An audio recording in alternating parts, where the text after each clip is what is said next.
자, 저희 이제 이번 시간에는요, 502쪽에 보면 오류 수정이라고 나오죠. 오류 수정. 자, 이 부분이 좀 오류 수정이 좀 어렵습니다. 자, 우리 오류 수정은 추정 변경과는 구분이 돼야 됩니다. 오류를 뭐 하는 거야? 수정하는 것은 말 그대로 잘못된 걸 고치는 거죠. 그래서 오류 수정이라고 하는 것은 전기 또는 그 이전에, 그러니까 아주 오래전에 그 오류는 어디에 포함되어 있어요? 재무제표 안에 포함되어 있는 거예요. 그죠? 예를 들어서 3년 전에 오류를 발생시켰다. 근데 오류가 있는 상태에서 결산을 하고 이렇게 지금까지 넘어왔다. 그러면 그 넘어온 그 3년 전에 있는 내용이 다 재무제표 안에 포함이 되어 있다고. 오류인 상태로. 그래서 재무제표에 포함된 오류를 단기에 발견함으로써 이를 올바르게 수정하는 것, 이걸 오류 수정이라 그래요. 그러니까 전기 또는 그 이전에 재무제표에, 오류는 재무제표에 포함되어 있단 말이에요. 재무제표에 포함된 오류를 언제 발견해? 단기에 발견했다는 거죠. 단기에 뭐해서 발견하여 올바르게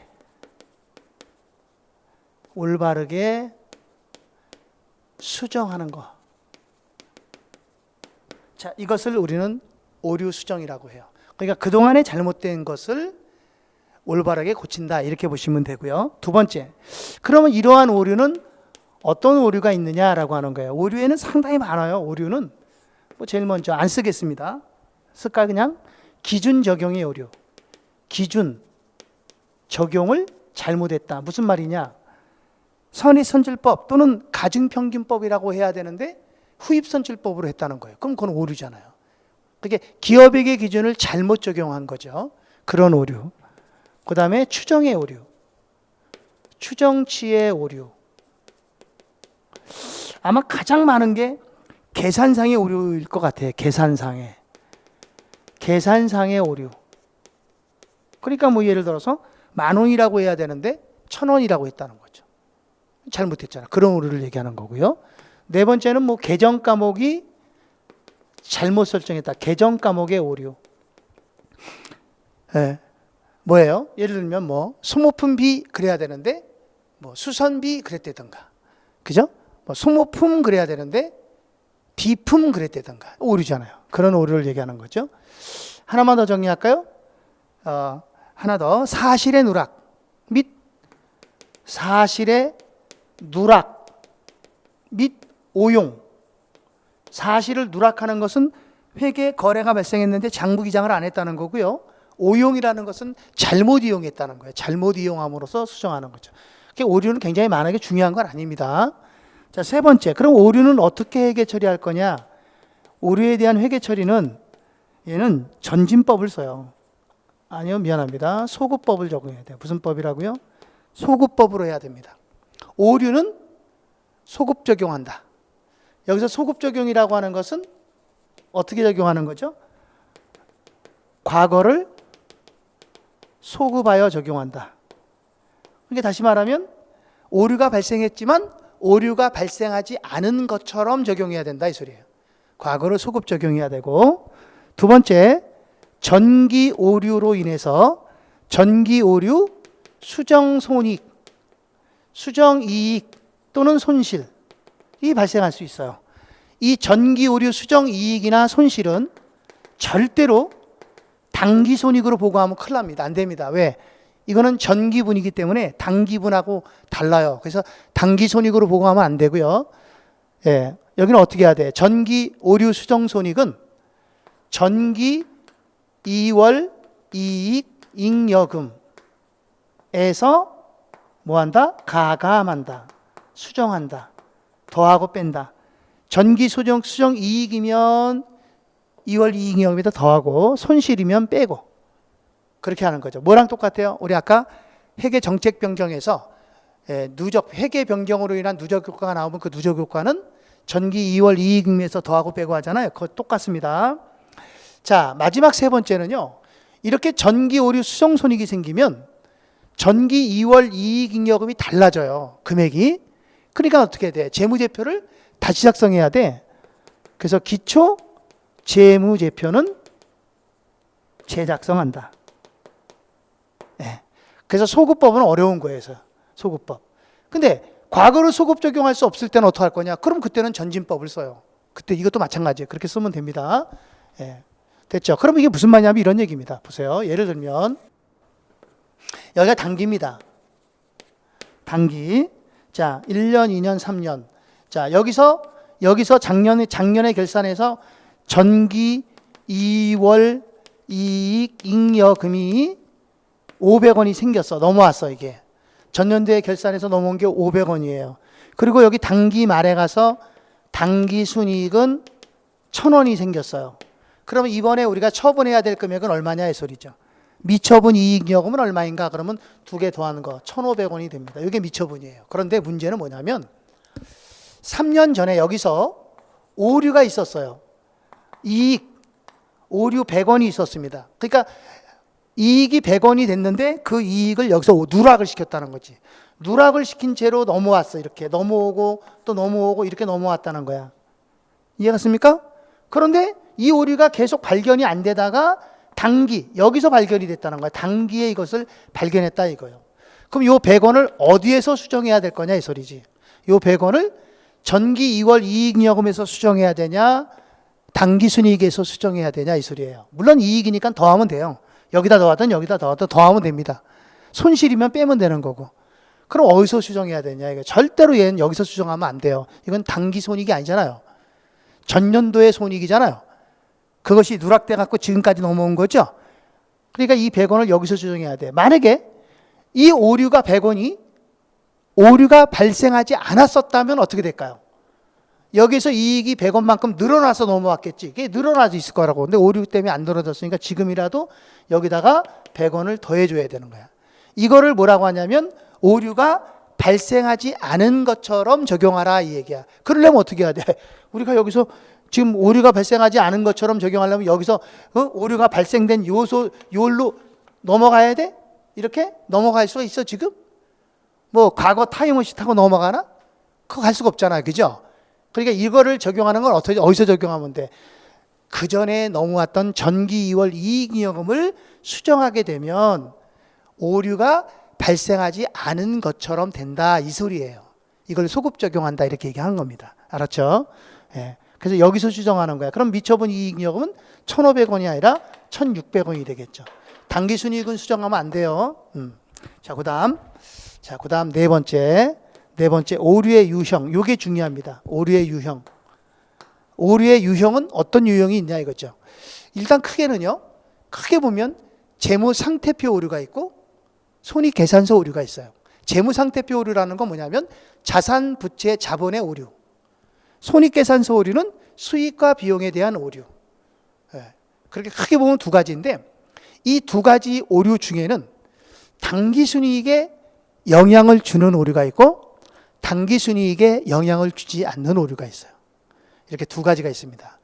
당기순이익에 영향을 주지 않는 오류는 예를 들면 이겁니다. 당기순이익에 영향을 주지 않는 오류는 이거예요. 비품 10,000원이라고 해야 되는데 소모품 10,000원이라고 했다는 거야. 그럼 금액의 차이는 없죠? 예, 근데 이름만 달라진 거죠? 그럼 비품도 자산이고 소모품도 자산이잖아. 어차피 오류를 자산으로 오류했으니까 당기순이익에는 영향이 없죠. 그죠? 이런 오류를 말하는 거예요. 예를 들면 다시 자 이자 수익 10,000원이라고 해야 되는데 이거를 임대료 수익 10,000원이라고 했다는 거예요. 그럼 이름을 잘못 쓴 게 오류 맞잖아요. 오류는 맞지만 당기순이익에 영향을 주지는 않죠. 어차피 수익으로 처리할 것을 수익으로 했으니까 당기순이익에 영향을 안 준다는 거죠.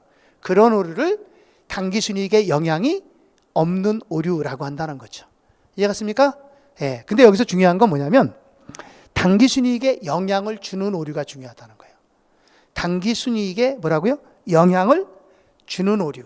그럼 당기순이익에 영향을 준다는 얘기는 결국 당기순이익이 바뀐다는 얘기잖아요.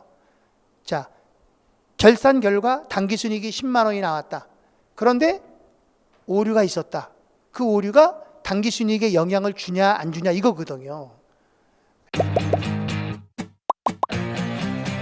에듀윌 유료 회원만의 라이브 클래스. 여러분의 두 번째 시간 보겠습니다. 이제는 이제 머리 한번 세우러 갑니다. 자, 정신 차리시고 이번에 합격 진도 나갑시다. 누구세요? 전 애들 교수인데요. 제가 늘 가까이 있으니까 이번엔 합격. 집에서도 학원처럼 공부하는 혜택. 오직 에듀윌 유료 회원에게만. 에듀윌. 우와, 진짜 가까이 계시네.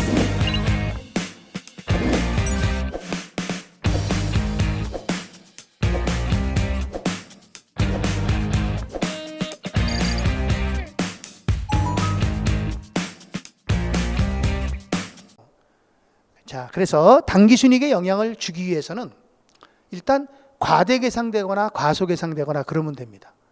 예를 들어서 자산이 과대되거나 과소되거나, 부채가 과대되거나 과소되거나, 수익이 과대되거나 과소되거나, 비용이 과대되거나 과소되거나, 이러면 당기순이익에 영향을 준다는 거예요. 자, 무슨 말이냐면 이런 얘기입니다. 임대료 10,000원이라고 해야 되는데 임대료 1,000원이라고 했다는 거예요. 그럼 이러면 똑같지만 금액이 틀렸잖아요, 지금. 그럼 이게 당기순이익에 영향을 준다는 거죠. 임대료가 어떻게 됐어요? 10,000원 그래야 되는데 1,000원 그랬으니까 9,000원만큼 계상을 덜 한 거잖아요. 과소계상됐죠? 그러니까 순이익은 과소계상돼 있겠죠. 그래서 이걸 잘 알아셔야 돼요. 그래서 당기순이익에 영향을 어떻게 주느냐? 당기순이익에 영향을 주는 방법은요, 이렇습니다. 자산이 있고 부채가 있어요. 수익이 있고 비용이 있어요. 자산과 수익은 좋은 거지요. 이 자산과 수익은 이 두 가지는 당기 순이익과 비례합니다. 비례가 뭔지 아시죠? 똑같이 움직인다는 거예요. 자산이 증가되면 과대되면 이익도 과대된다. 자산이 과소되면 이익도 과소다. 수익이 과대되면 이익도 과소. 수익이 과소되면 이익도 과소. 이렇게 된다는 거예요. 같은 방향으로 한다는 거고, 부채와 비용은 나쁜 거잖아요. 그러니까 얘네들은 당기순이익하고는 어떻게 가? 당기순이익과는 반비례한다. 반대로 간다. 예를 들면 부채가 과대되면 당기순이익은 과소된다.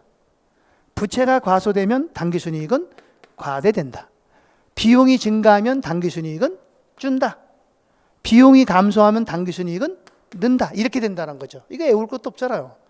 이렇게 하시면 되는 거 알겠죠? 그러니까 자산과 수익은 당기순이익과는 항상 같은 방향으로 움직이고, 부채와 비용은 항상 반대 방향으로 움직인다. 반비례한다. 이렇게 생각하고 문제를 풀면 됩니다. 자, 그런데 이제 문제는 뭐냐면 이 오류의 유형에는 당기순이익에 영향을 주는 오류가 중요하단 말이에요. 당기순이익에 영향을 주지 않는 오류는 중요하지 않아요. 잘 안 나와, 우리 시험에. 당기순이익에 영향을 주는 오류에는 두 가지 오류가 존재한단 말이에요. 하나는 자동조정이라는 게 있어요. 자동조정 오류. 하나는 비자동조정. 이 자동조정이라는 것은 오류가 발생하면 그 오류가 자동으로 조정이 된다는 얘기죠. 수정을 안 해도 조정이 돼버려. 자동이야. 예. 그런 오류가 자동조정 오류예요. 비자동은요, 말 그대로죠. 조정이 안 된다는 거야. 오류가 발생이 되면 그 오류를 우리가 어떻게 수정하기 전까지는 그냥 오류가 계속 존재한다는 거죠. 비자동. 자, 우리 자동조정 오류는 이 회계기간. 그게 예를 들면 회계기간이 12개월이면 1년, 2년. 회계기간이 6개월이면 6개월. 이 회계기간이 지나면 오류의 효과가 자동으로 상세, 다시 말하면 0, 상세되는 오류. 자, 여기에는 어떤 오류가 있냐? 여기에는 대표적인 게 기말재고자산이야. 기말재고자산의 오류. 자, 얘는 당기순이익가 어떻게 되겠어요? 자산이니까 같은 방향으로 가겠죠. 자산이니까 같은 방향이에요. 그러니까 어떻게? 기말재고자산이 과대되면 당기순이익도 과대, 과소되면 과소, 이렇게 된다는 거예요. 예, 그 다음에 누가 있냐면 선미 있어. 기말재고자산 다음에 선급, 비용. 그죠? 예. 그 다음에 선수, 수익. 그 다음에 미니까 미지급, 비용. 그 다음에 미수, 수익. 이렇습니다. 그러면 얘는 자산이에요. 얘는 부채입니다. 선수는. 미지급은 부채고요. 미수는 자산이죠. 그러면 선급과 미수는 얘는 차변에만 나와. 선급과 미수는 어느 변에만 나온다고요? 얘는 차변에만 나오는 거예요.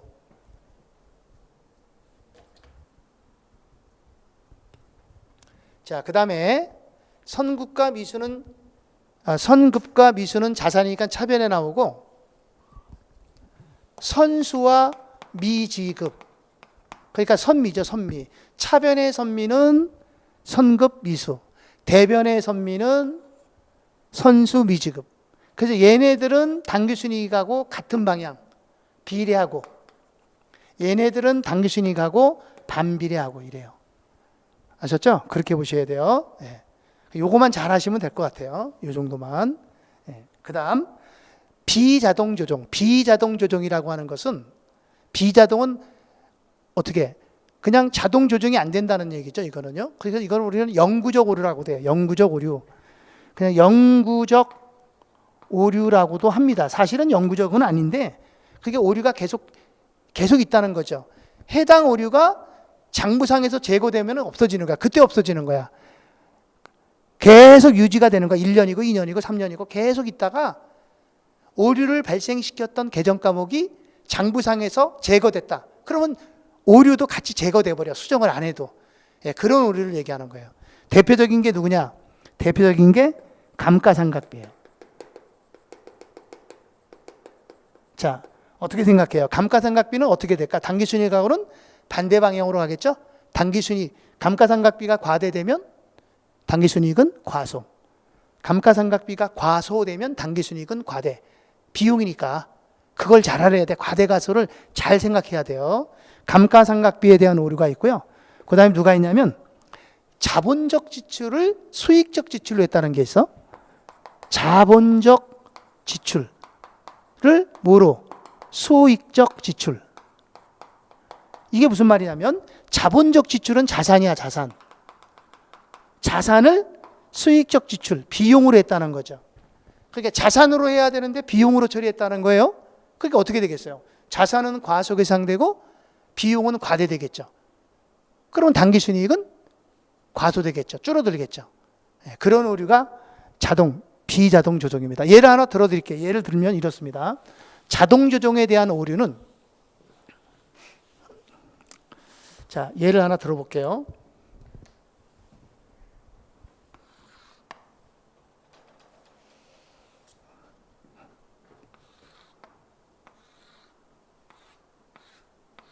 자, 2001년, 2002년이에요. 여기는 개입니다. 기말재고자산이 있어요. 기말자산, 재고자산이죠. 기말재고자산이 2001년에 1,000원만큼 과소계상됐다는 거예요.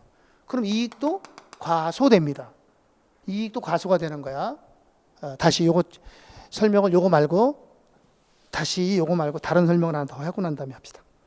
자, 예를 들면 우리 매출원가 구하는 공식 있죠? 매출원가 구하는 공식 어떻게 되나요?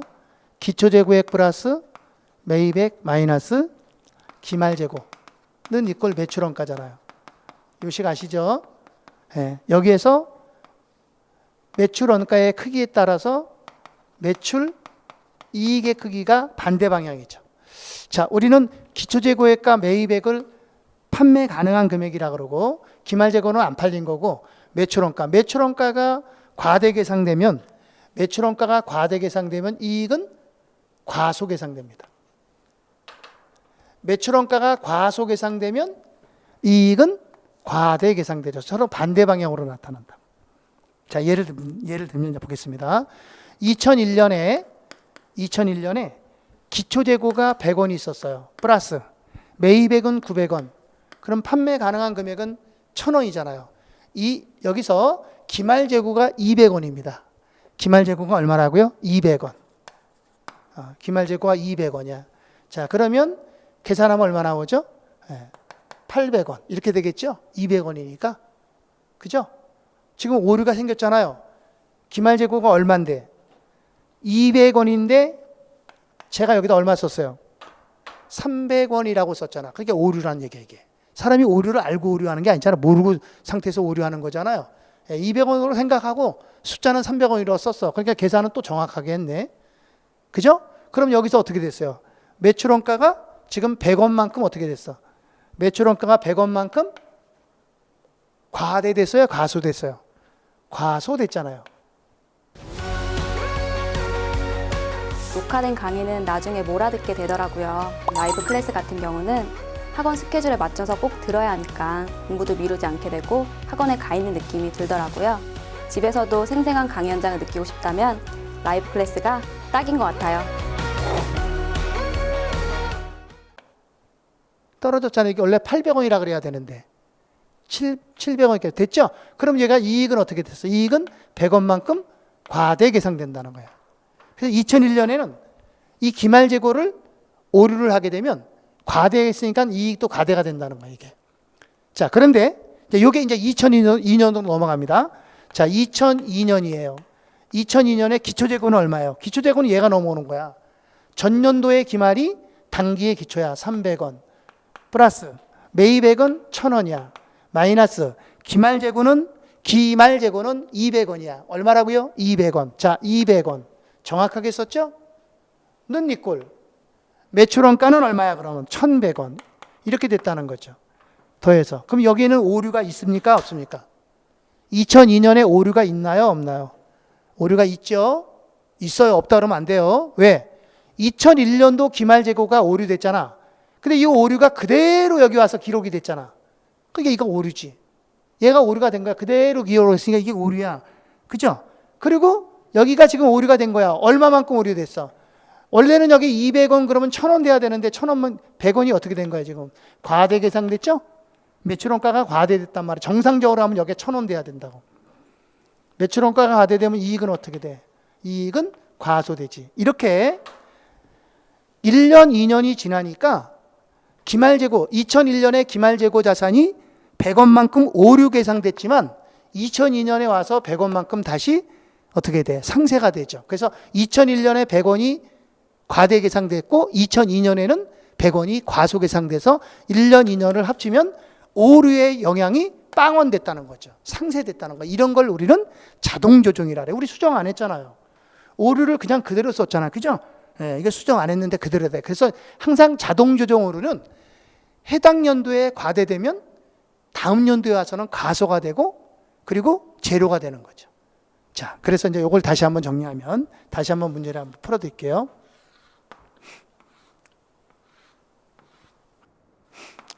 (2001년) (2002년) 개입니다. 여기가 기말 재고 자산이야. 기말 재고 자산.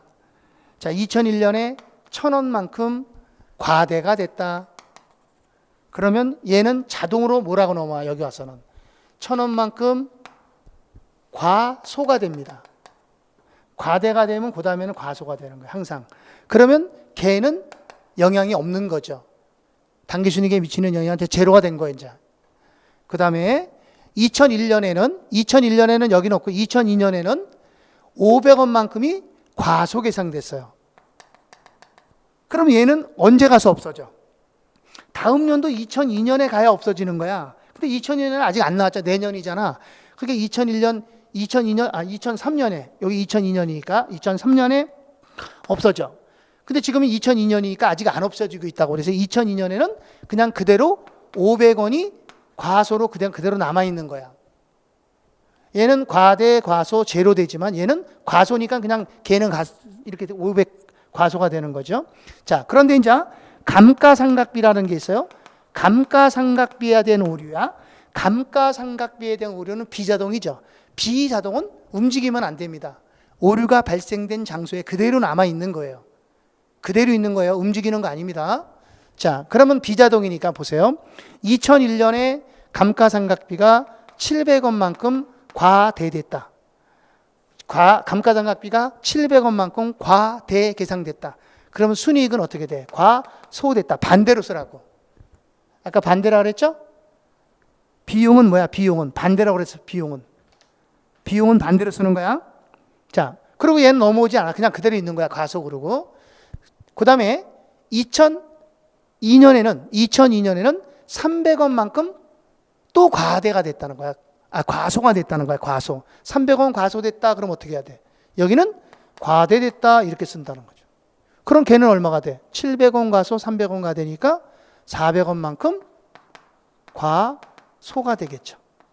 자, 그래서 걔를 내게 되면 2002년에는 과대 과소니까 빼니까 300원 과대가 되고 2002년에는 과소 과대니까 더해서 빼면 1200원 과소되고 걔는 더하니까 900원 과소되는 거죠. 이렇게. 자, 됐습니까? 그러면 당기순이익에 미치는 영향, 그럼 이게 당기순이익에 미치는 영향. 얘는 필요 없어. 이건 전년도니까. 당기순이익에 미치는 영향은 얼마냐? 그러면 1200원 과소.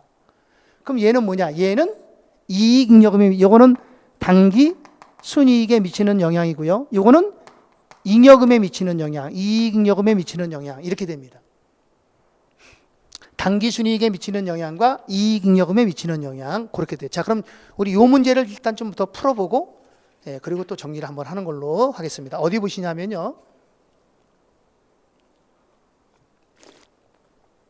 자, 506쪽에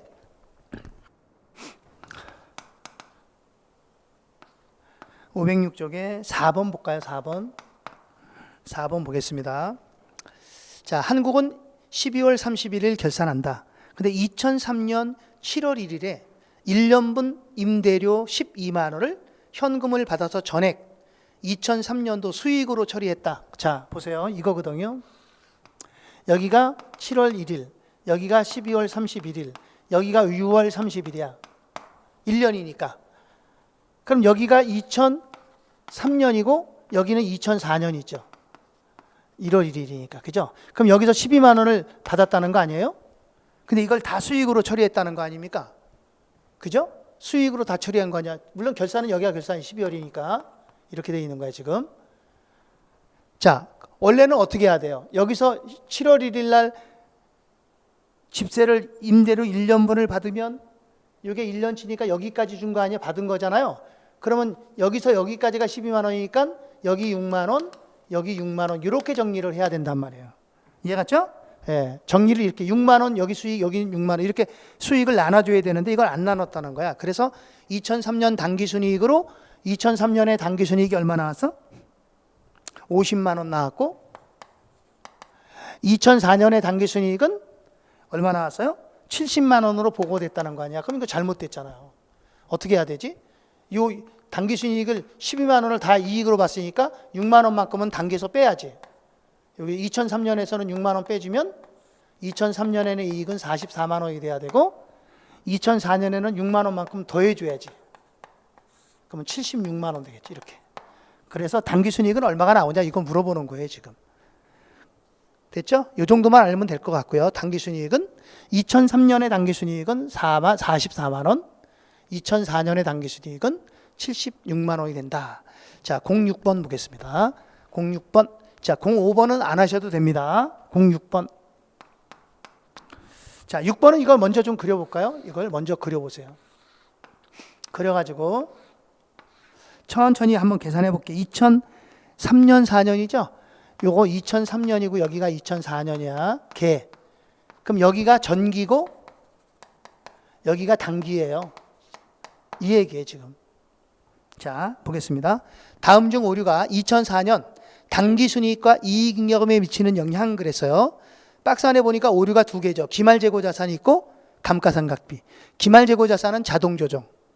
감가상각비는 비자동. 자, 그럼 기말재고자산부터. 자, 여기 기말재고자산이라고 쓰고요. 기말재고자산은 2003년에 10만 원 과대됐죠. 그럼 이걸 잘 써야 돼. 여기다가 10만 원 과대라고 같이 써야 돼. 왜? 이 재고자산은 당기순이익하고 항상 같이 가. 그러니까 과대 그럼 같이 과대라고 쓰는 거야. 그럼 여기가 과대 되겠죠? 그럼 얘는 자동으로 넘어와서 어떻게 돼? 자동 조정해. 10만 원만큼 과소가 된다고. 10만 원만큼 과소. 그럼 걔는 빵원 되는 거야. 그래서 2003년에 오류는 2004년에 와서 제로 되는 거죠. 자동으로 조정이 되는 거예요. 자, 그런데 2004년에 기말재고는 5만 원이 과소됐잖아요. 그럼 2004년에 기말재고는 5만 원이 뭐 됐어요? 과소. 그럼 여기도 그냥 과소야. 같은 방향으로 쓰니까 당기순이익도 과소가 5만 원 된다는 거야. 그럼 걔는 그냥 남겠지. 얘는 없는 거니까. 그럼 5만 원이 뭐가 돼? 과소. 자, 그 다음에 이제 감가상각비. 감가상각비는 이건 뭐야? 반대 방향으로 가야 되죠. 감가상각비 나쁜 거죠? 반대 방향으로 갑니다. 그런데 2003년에 20만 원 과속을 했잖아요. 그걸 잘 써야 돼. 20만 원 과속 그럼 여기다 뭐라고 써야 돼? 과대 이렇게 써야 된다. 과속 그럼 여기다 과대라고 써야 돼. 아까 기말재고는 똑같이 썼잖아. 과대 이렇게 썼는데 지금은 과속을 하니까 과대라고 쓴다고. 과소라고 쓰면 안 된다고. 그리고 얘는 그 자리에 있는 거지 넘어가면 안 돼요. 자, 그 다음에 2004년에는 30만 원 과대라고 돼 있죠? 그럼 여기 뭐라고 써야 돼? 30만 원? 그치, 과대라고 쓰면 안 되지. 과소라고 써야지. 과소 이렇게 반대로 쓴다니까. 얘는 비용은 아까 얘기했잖아요.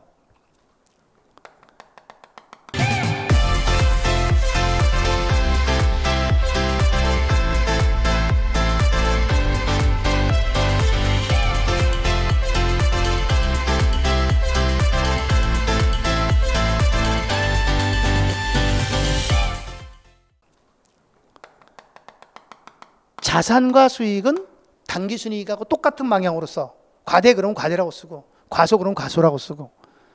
근데 부채와 비용은 당기순이익하고 거꾸로 써. 과대라고 나오면 과소라고 쓰고 과소라고 나오면 과대라고 써. 반대로 쓴다고. 자, 그럼 걔는 얼마가 돼? 걔는 과소에서 과대를 빼니까 10만 원만큼 과소가 크죠? 이렇게 되는 거예요. 그러면 요거는 30만 원 과대. 이거는 전기 거예요. 그러니까 이건 신경 쓰지 말고. 이게 당기순이익에 미치는 영향은 뭐야? 자, 당기순이익에 미치는 영향은 과소 다 과소잖아. 그러니까 얼마야? 45만 원 과소. 이렇게 되는 거고. 이거는 잉여금에 미치는 영향. 얼마? 15만 원 과소. 이렇게 되는 거죠. 만약 당기순이익이 100만 원이라면 정확한 당기순이익은 얼마냐? 이거 계산해야 되잖아요. 그럼 어떻게 해야 돼? 당기순이익이 100만 원이라면 이 100만 원 안에는 45만 원만큼 과소 계상돼 있다는 거야. 덜 돼 있다는 얘기예요. 그러니까 어떻게 해야 돼? 그렇지, 더해줘야지. 그래서 45만 원 더해줘야 돼. 145만 원 이게 정확한 당기순이익이 되는 거야. 만약에 여기가 과대라고 나왔으면 어떻게 빼줘야지. 그죠? 과대돼 있으니까 빼주면 되는 거죠. 이것도 똑같습니다. 자, 그럼 이 문제를 다시 한번 더 풀어보고 정리를 갈 거예요. 어디 볼 거냐면, 자, 어디 보냐면 일단 교재 515쪽 보세요. 515쪽에, 자, 515쪽에 한 두 문제만 더 풀어볼게요. 18번. 자, 515쪽에 18번입니다.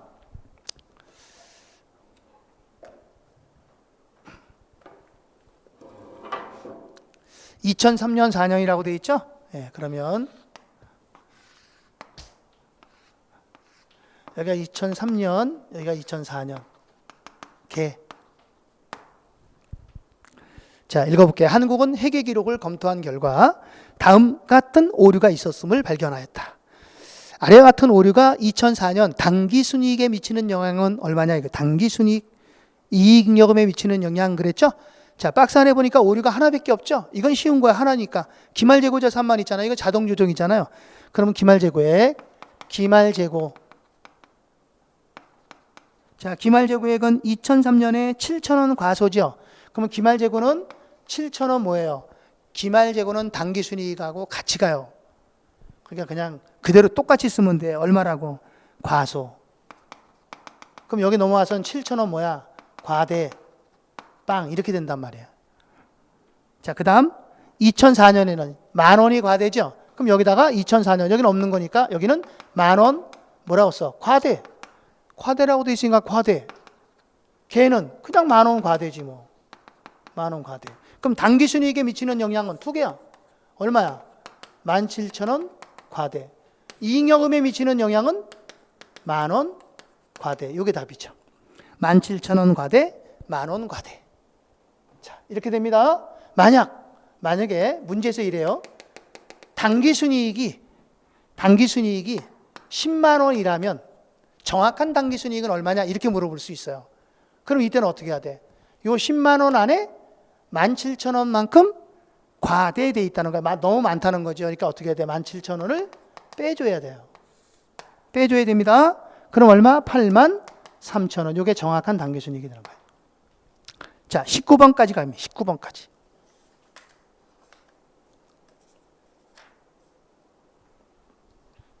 (19번)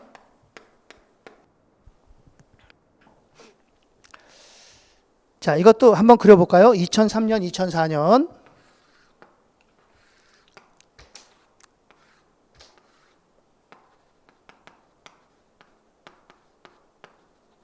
자, 읽어볼게요. 자, 한국은 2004년 말에 다음 같은 오류가 발생됐다. 2004년 12월 31일 현재 기말 이익잉여금은 얼마나 과대 또는 과소 계상되었건 기말 잉여금을 물어본 거죠. 자, 오세요. 박스 보세요. 오류가 두 개죠. 감가상각비는 비자동 그리고 당기순이익하고 반대로 쓰고 기말재고자산은 자동이면서 당기순이익과 같은 방향으로 쓰는 거죠. 자, 그럼 감가상각비를 먼저 쓸게요. 자, 감가상각비는 비용이거든요. 그러니까 당기순이익하고 반대로 나타나. 15,000원 과소라고 돼 있으면 여기는 15,000원 과대라고 써야 돼. 그리고 2004년에는 10,000원 과대라고 돼 있으니까 여기는 10,000원 과소라고 써야 돼. 반대로. 그럼 걔가 얼마 돼? 5,000원 과대. 과대가 크잖아. 그러니까 5,000원 과대 그럼 됩니다. 이게 감가상각비고요. 기말재고자산은 한번 써볼게요. 자, 기말재고액은 2003년에 2만 원 과소를 했죠. 얘는 그냥 기말재고는 그냥 똑같이 쓴다고요. 2만 원 뭐라고요? 과소. 그럼 여기 와서는 어떻게 돼? 2만 원 과대. 자동 조정이니까. 그리고 제로 이렇게 된다는 거야. 그죠? 예. 그리고 2004년에는 10,000원 과대라고 돼 있죠. 그럼 2004년 여기 10,000원 과대. 과대니까 그냥 과대. 그리고 걔는 그냥 10,000원 과대 이렇게 되겠지.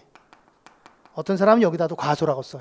과대 그러니까 이거 과소 그런다. 그러면 안 돼. 이거는 개잖아. 연도가 아니잖아. 지금까지의 개를 얘기하는 건데. 그죠? 예, 그렇게 하셔야 돼요. 자, 그럼 이제 이건 필요 없고. 이거는 당기순이익. 당기순이익에 미치는 영향은 얼마? 그쵸? 요거 두 개 더해서 요거 빼면 되니까 2만 원 과대죠. 2만 원 과대고. 요거는 이익잉여금에 미치는 영향. 이익잉여금에 미치는 영향은 15,000원 과대. 이렇게 되는 거죠. 그래서 15,000원이 과대 계상된다. 이렇게 보시면 됩니다. 자, 그러면 이제 우리 한 가지만 더 정리를 하겠습니다. 한 가지만 더. 자, 우리 여기를 좀 잠깐 지우고 할 거니까요. 여기다가.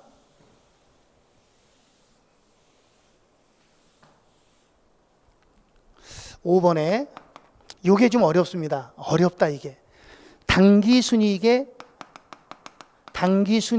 수정. 당기순이익을 수정하는 거예요. 이 당기순이익을 수정한다는 얘기는 결산이 끝났는데, 그래서 당기순이익이 계산이 됐는데 결산을 잘못했다는 거죠. 오류가 있었다는 거예요. 그래서 그 오류를 반영해서 정확한 당기순이익을 계산하라는 거죠. 이해갔죠? 그 얘기입니다. 당기순이익의 수정, 그럼 얘는 어떻게 해야 되느냐? 얘는 재무제표를 재작성해야 돼. 재무제표 다시 작성. 그러면 돼. 재무제표를 다시 작성하면 돼. 무슨 말이냐면 이런 얘기예요. 결산이 끝나서 당기순이익이 1,000원 나왔다. 근데 이 1,000원 안에는 다음과 같은 오류가 있었다. 당기순이익은 얼마냐? 이렇게 물어본단 말이에요. 그러면 이걸 가지고 이렇게 당기순이익을 계산하는 거잖아요. 그죠? 그럼 재무제표를 다시 작성해야 돼. 그럼 이게 재무제표야. 이게 뭐냐면 재무상태표, 자산, 부채, 자본. 요걸 다시 써야 돼. 여기다 집어넣고 빼고. 넣고 빼고 하면 되는 거야. 더 들어간 건 잡아 빼고, 안 들어간 건 집어쳐넣고, 이렇게 하는 거예요. 집어쳐넣고. 그러니까 누락이 두 가지거든요. 들어가야 되는데 안 들어간 오류가 있어. 그럼 들어가면 되고, 들어가지 말아야 되는데 들어간 게 있어. 그럼 그건 잡아 빼면 되고, 이렇게 하는 거죠. 그 오류는 그거거든요. 자, 그리고 자산, 부채, 자본이 있는 거고요. 여기는 또 누가 있냐면 밑에는 수익과 비용이 있어요. 수익과 비용. 여기는 수익이고 여기는 비용이고. 이걸 쓰는 거예요. 근데 이걸 다 작성하려면 상당히 어렵거든요. 그래서 우리는 그냥 자산부채 자본만 가지고 금액을 계산하면 됩니다. 그래서 요걸 한번 해볼게요. 자, 당기순이익을 수정해라 그러면 요 그림을 그리면 되는 거예요. 요 그림을 그리면 돼. 이렇게 요 그림을 그려주면 돼. 그래서 재무상태표를 다시 작성하면 돼. 요게 재무상태표 T자를 다시 작성하라 이 소리예요. 자, 그럼 문제를 한번 보겠습니다. 어디를 먼저 볼 거냐면 저희 교재 517쪽에 21번 517쪽에 21번입니다.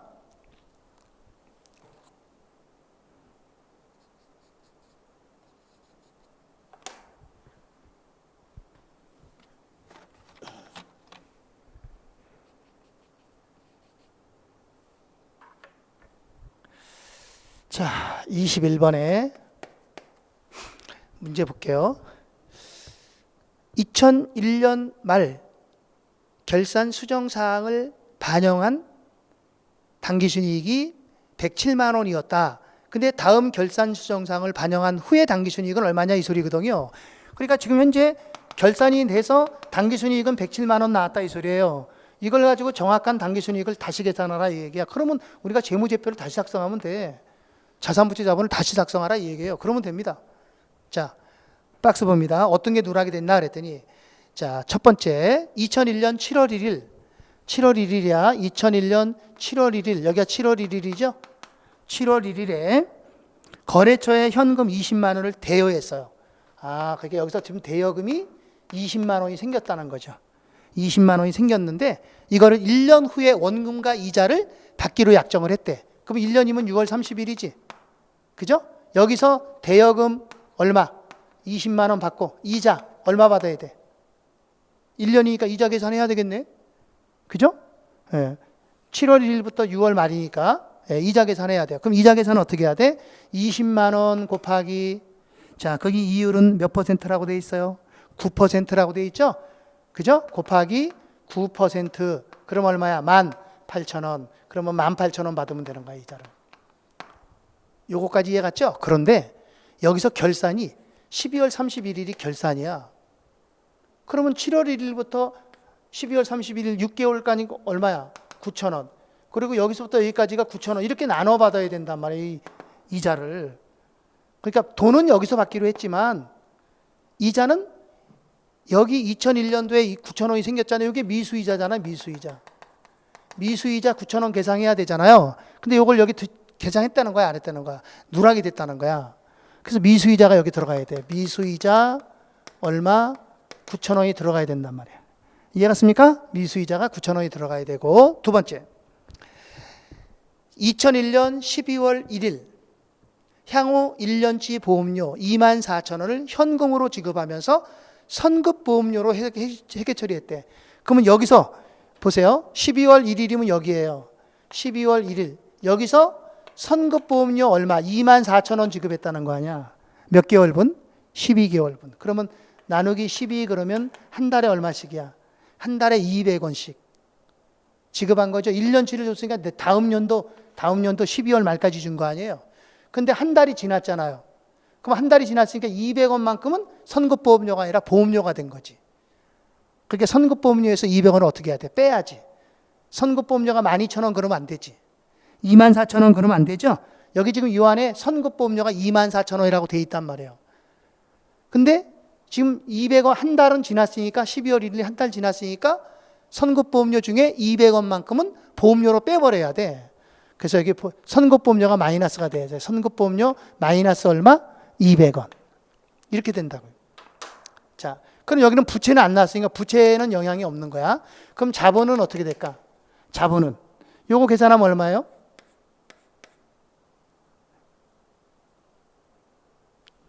아, 요거 2,000원인가? 200원이 아니라 24,000원이니까 2,000원이네. 2,000원.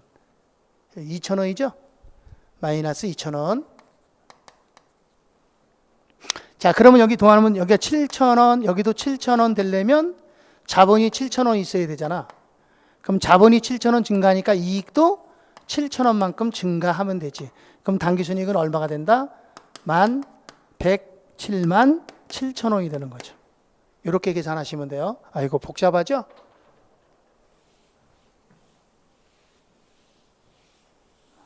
자, 다른 문제 갖고 한번 더 해볼게요. 뒤로 넘어가서 22번. 22번입니다.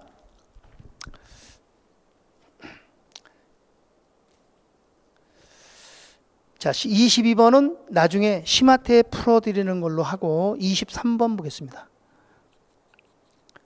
23번 보겠습니다.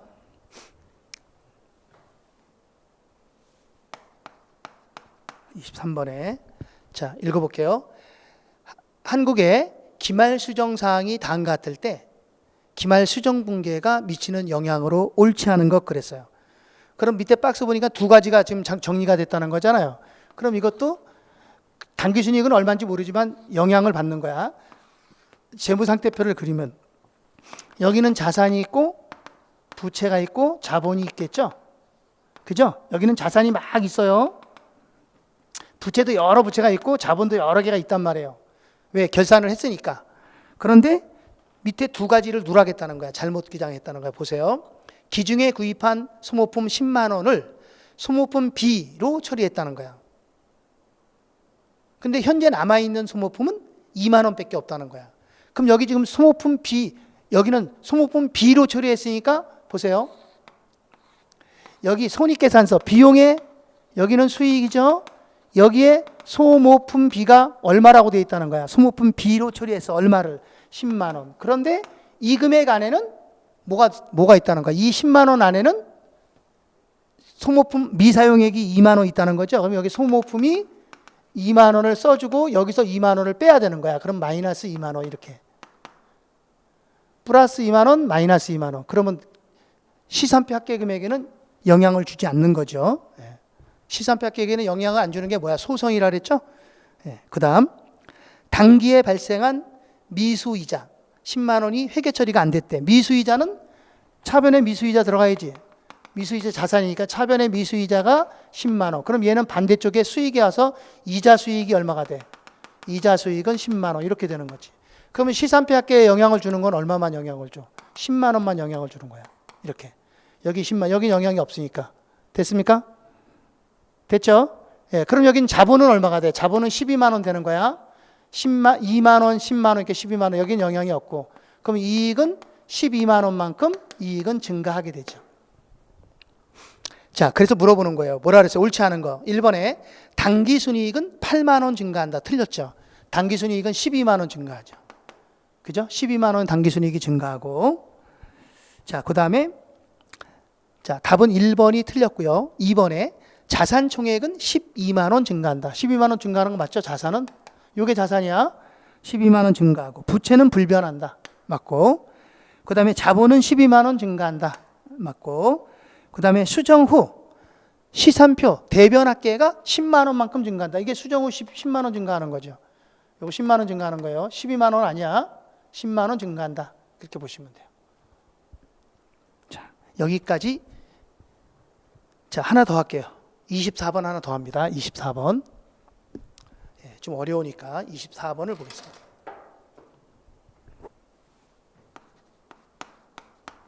자, 문제 볼게요. 한국은 당기에 다음과 같은 오류를 발견하고 장부 마감 전에 이를 수정하였다. 오류 전에 당기순이익은 10만 원이라고 할 때 수정 후 당기순이익은 얼마냐 이 소리죠. 그러니까 오류 전에 당기순이익이 10만 원이라고 나왔다는 거죠. 그러면 수정했을 때 당기순이익은 얼마냐 이 소리야. 그러면 재무상태표 그리면 되는 거야. 재무상태표. 여기 손익계산서를 이거를 그려도 되고 안 그려도 돼요. 요거 하나만 그려도 됩니다.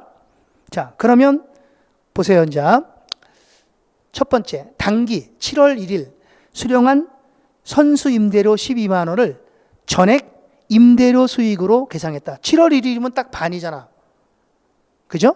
그러면 6만 원이죠?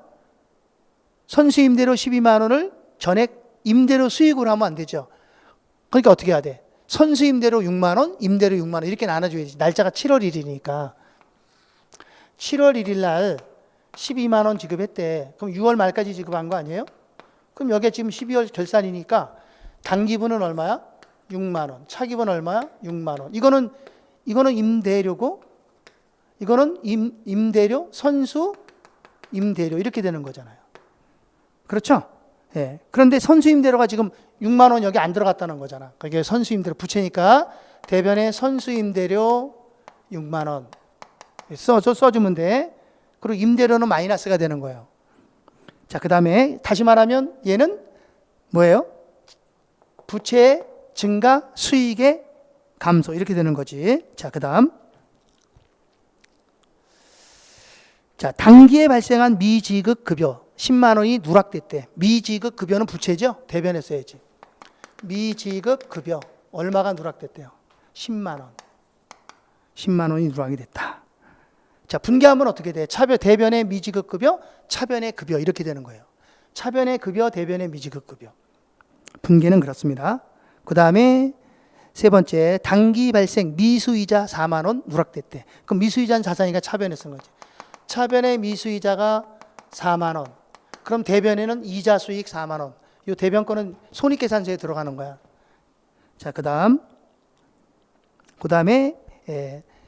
마지막 FOB 도착지 인도 조건 그랬어요. 도착지 인도 조건으로 12월 29일 선적한 차기 1월 5일 인도 예정인 상품에 대해서 그게 도착지 인도 조건으로 보낸 거니까 이건 내 거죠. 아직 도착 안 됐으니까 내 겁니다. 자, 그런데 얼마가 상품에 대해서 12월 29일 매출 20만 원과 매출원가 15만 원을 인식했다는 거야. 아직 안 팔렸는데 미리 인식했다는 거잖아요.